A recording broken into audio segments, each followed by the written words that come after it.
Alright, there's the first tail fin applied. Let's see if we can get a good picture. Gotta lean it against something to get that picture.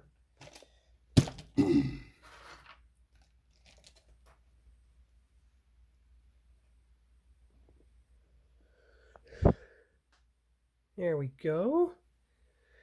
So, since we're on a roll here, we might as well do the other side. Well, not the other side. One side at a time. Do the thin red stripe. This one. Now, you see how it's pointing up and tapering? So that's the one you have to use, and you have to butt it right up against the tail fin. So this bottom one is the one I use. Deliberately making the cardboard, I was going to say making it wider, but you don't have to make it that wide. You can thin it out a bit.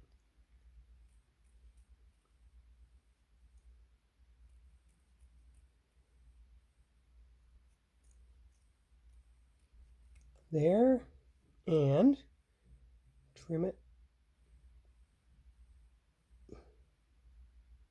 There. Good. Perfect. So now you soak that and you move on. And I know my bench is a mess right now with parts all over the place on the cardboard and everything else. But it'll all sort itself out eventually.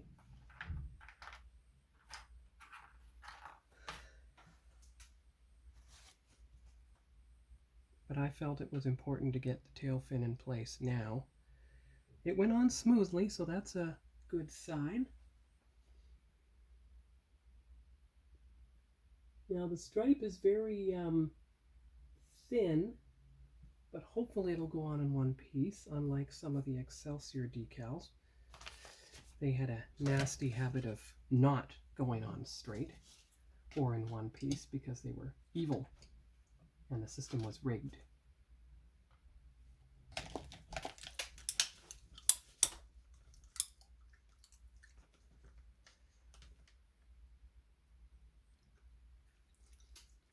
Be right back. All right, we'll try the application now and see what happens. Thin end of the stripe this way, so I'm going to ease it off with the thick end of the stripe, and of course you have to run the water along the top of the door there. So here we go. So far, so good.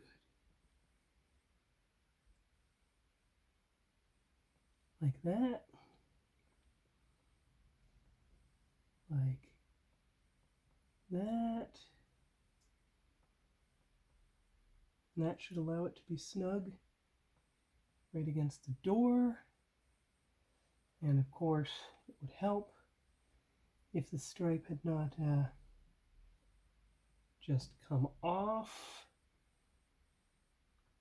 in my hand when it did that. So now, gotta nudge it back into place. So I'll be back.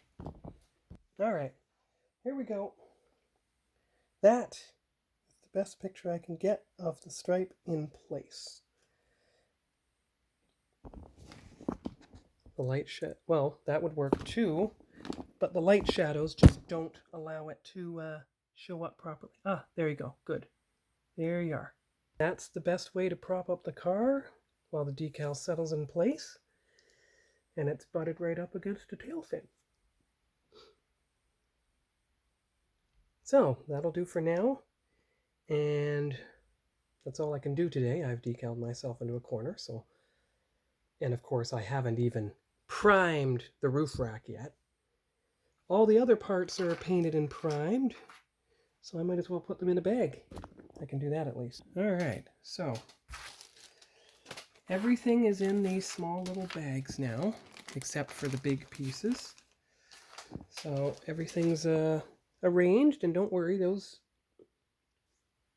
bags get moved from one kit to the other as I proceed. So, at least you got some decals done on the, I was about to say ship, car. Now, I don't suppose you can attach the chassis to the thing at all, can you? No. And you notice how only in step 3 is the windshield attached into the car, not before everything else is attached, because you've got to be able to get at it all from the inside and paint it that way. However, you know what I find so fascinating? You look at the right side, you're supposed to assemble the antenna, but it has to go over the light bar. So I would say tomorrow, perhaps, because I have all the rest of the week off, I'm just going to work on doing all the assembly on this car here as much as I possibly can, and it should all work out.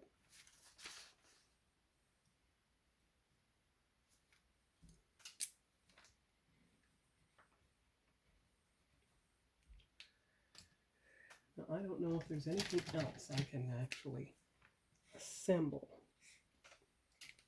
I mean, you have a little holes, but it's on the wrong side anyway, so. No, and of course, don't lose those screws, because those are required to put the chassis. And then they come through, and then they come into the car body somehow. I think there are, maybe those are the screws there. Presumably, yes. Of course, as you see, one of them is going to need drilling out to make it work.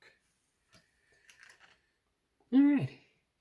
Okay, so that is the end of the Ghostbusters ECTO-1 build for tonight. It's time to organize all the workbench and everything. Okay. Go back to step 1 after a time, and everything will be fine. Okay.